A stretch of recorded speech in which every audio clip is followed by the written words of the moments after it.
આજે આપણે એકદમ ટેસ્ટફુલ ઢાબા સ્ટાઇલ પાલક પનીર બનાવવા જઈ રહ્યા છીએ। તો સૌ પહેલાં મેં પાલકને પાણીથી ધોઈ લીધી છે। હવે આપણે એક ગરમ પાણીની કડાઈમાં બધી જ પાલકને બાફવા માટે રાખી દઈશું।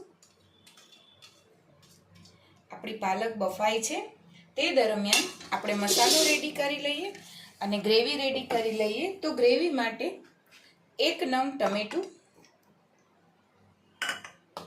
1 નંગ ડુંગળી, 5 થી 7 કરી જેટલું લસણ અને 7-8 નંગ જેટલા કાજુ લીધા છે। આ બધી જ વસ્તુ એડ કરી હવે આપણે આનું ગ્રેવી બનાવી લઈએ। આપણું ગ્રેવી રેડી થઈ ગયું છે।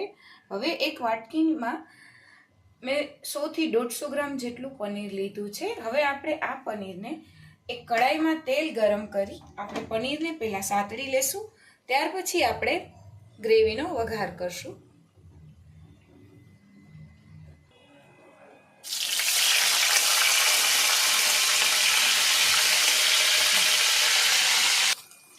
આ રીતે પનીરને સાતળી અને એક બાઉલમાં લઈ લેશું।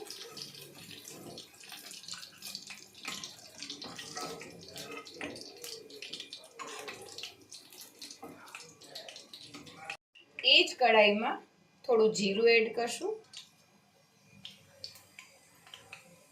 થોડી હિંગ, ત્યારબાદ ગ્રેવીનો વઘાર કરશું।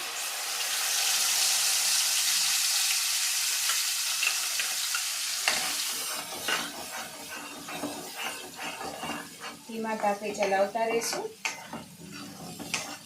થોડું પાણી એડ કરશું, અડધી વાટકી જેટલું।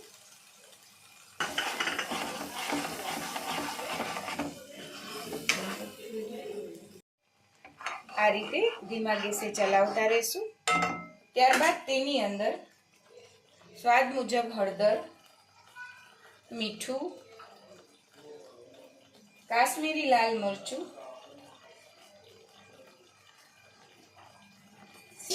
પંજાબી શાકનો મસાલો, બધી જ વસ્તુ એડ કરી ચલાવતા રહીશું। જ્યાં સુધી તેલ છૂટું ન પડે ત્યાં સુધી ગ્રેવીને પકાવતા રહીશું। થોડી વાર ઢાંકી દઈશું। આપણી પાલક એકદમ સરસ બફાઈ ગઈ છે।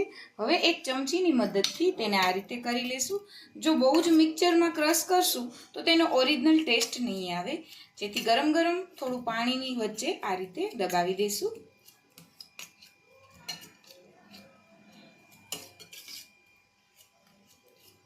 હવે આપણે ગ્રેવી જોઈ લઈએ તો આપણું ગ્રેવી એકદમ સરસ પાકી ગયું છે અને સુગંધ પણ બહુ મસ્ત આવે છે।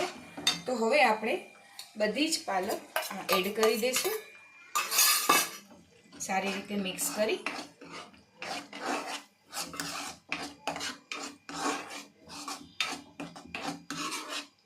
તેની અંદર પનીર એડ કરી દઈશું।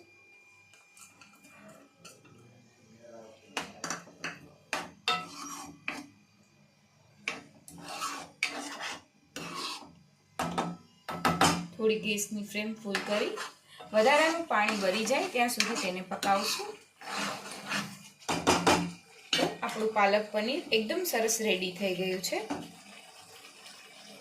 આપણું પાલક પનીર એકદમ ઢાબા સ્ટાઇલથી રેડી થઈ ગયું છે સર્વ કરવા માટે।